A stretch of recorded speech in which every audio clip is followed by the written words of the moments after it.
Hello दोस्तों, कैसे हैं आप लोग। मैं हूं शिवम और आज फिर से आपके लिए लेकर आया हूं एक और ऐतिहासिक वीडियो। आज की वीडियो में हम भारत और हमारे सबसे करीबी दोस्तों में से एक रूस के साथ रिश्तों की शुरुआत कैसे हुई और तत्कालीन परिस्थितियों के बारे में विस्तार से बात करेंगे। तो अगर आप हमारे चैनल पर नए हैं और आपने अभी तक हमारे चैनल को सब्सक्राइब नहीं किया तो चैनल को सब्सक्राइब करके बेल आइकॉन दबा दें ताकि आपको हमारे आगे आने वाले वीडियोस की नोटिफिकेशन भी मिलती रहे। तो चलिए आज कुछ नया सीखते हैं। रूस और भारत के रिश्तों की शुरुआत 1947 में भारत की आज़ादी के साथ ही हो गई थी, क्योंकि पंडित जवाहरलाल नेहरू के समय से ही भारत अमेरिका और अन्य देशों की तुलना में सोवियत संघ से काफी ज्यादा करीब रहा था। लेकिन कागजी तौर पर भारत और रूस की मित्रता की नींव 1971 में रखी जाती है, जब सोवियत यूनियन के विदेश मंत्री अंद्रेई ग्रामिको भारत आकर भारत के विदेश मंत्री सरदार स्वर्ण सिंह से मिलते हैं और दोनों एक दूसरे के बीच शांति और सहयोग बढ़ाने के लिए मित्रता और सहयोग संधि पर हस्ताक्षर करते हैं।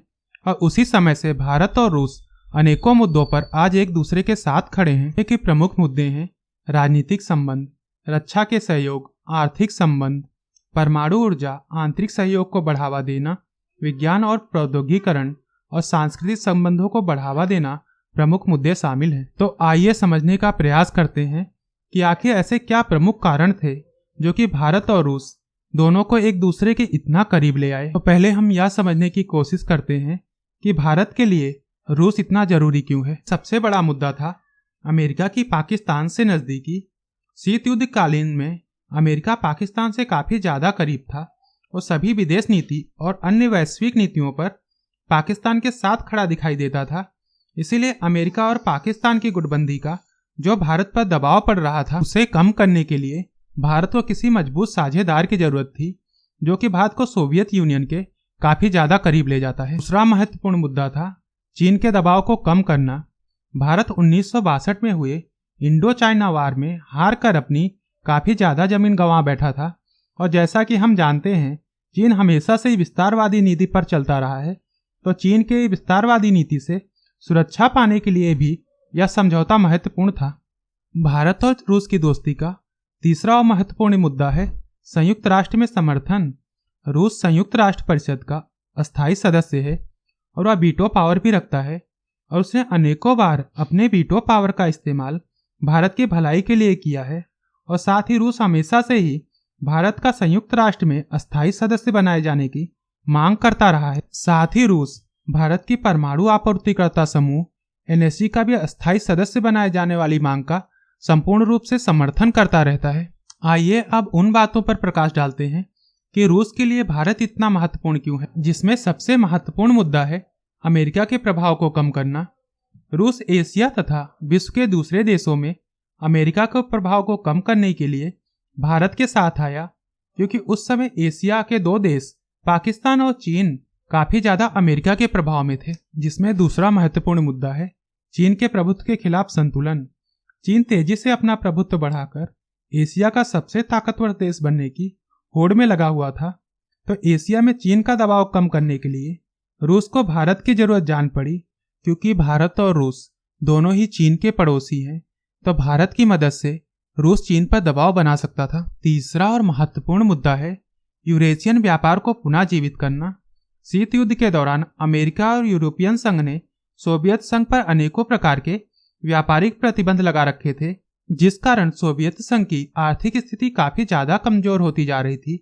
और उसे भारत को लेकर यह उम्मीद की किरण दिखाई दे रही थी कि शायद भारत की मदद से वह फिर से संपूर्ण एशिया और यूरोप के साथ व्यापार चालू कर सके। तो अब बात करते हैं भारत और रूस के बीच आज की परिस्थितियों की।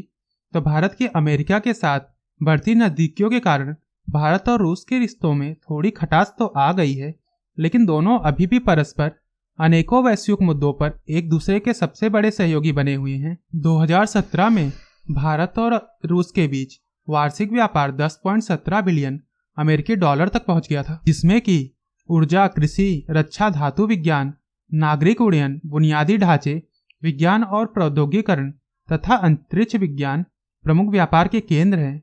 भारत और रूस मिलकर इस व्यापार को 2025 तक 30 बिलियन अमेरिकी डॉलर तक ले जाने के लिए साझा प्रयास कर रहे हैं। रूस के तत्कालीन राष्ट्रपति व्लादिमीर पुतिन ने राष्ट्रपति बनने के बाद 2000 में पहली बार भारत की यात्रा की, जिस यात्रा के दौरान उन्होंने भारत में अपने संबोधन में उन्होंने कहा था कि रूस और भारत प्राचीन सभ्यताएं हैं, लेकिन साथ ही साथ वे जीवित लोकतंत्र भी हैं, जिसके जवाब में उस समय के तत्कालीन प्रधानमंत्री श्री अटल बिहारी वाजपेयी जी ने कहा था कि पारंपरिक मित्र के रूप में हम रूस को एक मजबूत और अस्वस्थ राज्य के रूप में देखना चाहते हैं, जो कि बहुध्रुवीय विश्व व्यवस्था का महत्वपूर्ण घटक है। दोनों की इस साझा बयान से एक बात तो साफ हो गई थी कि दोनों आगे भविष्य में भी एक दूसरे के साथ परस्पर सहयोग और मित्रतापूर्ण संबंध बनाए रखना चाहते हैं। व्लादिमीर पुतिन की 4 अक्टूबर 2018 को भारत के दौरे को एक महत्वपूर्ण दौरे के रूप में देखा जाता है,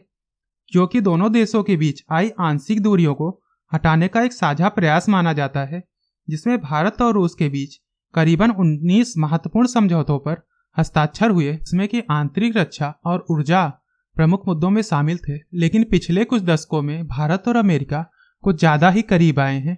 भारत और अमेरिका की बढ़ती हुई दोस्ती के कारण अमेरिका का साउथ एशिया में जो दबदबा कम हो रहा था वह फिर से कायम हुआ है, जिस कारण रूस चीन और पाकिस्तान के थोड़ा ज्यादा करीब गया है। 2014 में यूक्रेन संकट और रूस का क्रीमिया पर कब्जे के बाद चीन का रूस को समर्थन मिलने से दोनों देशों के बीच काफी करीबी रिश्तों की नींव पड़ी, जो कि पश्चिमी देशों से अमेरिका और चीन दोनों के ही खराब होते संबंधों के कारण यह दोस्ती का हाथ बढ़ाना भी दोनों के लिए जरूरी हो गया था। 2019 में रूस और चीन के संबंध को 70 साल पूरे हो गए, जिस पर कि चीन के राष्ट्रपति शी जिनपिंग ने बयान दिया था कि इस वक्त दोनों देशों के रिश्ते इतिहास के सबसे अच्छे दौर में हैं।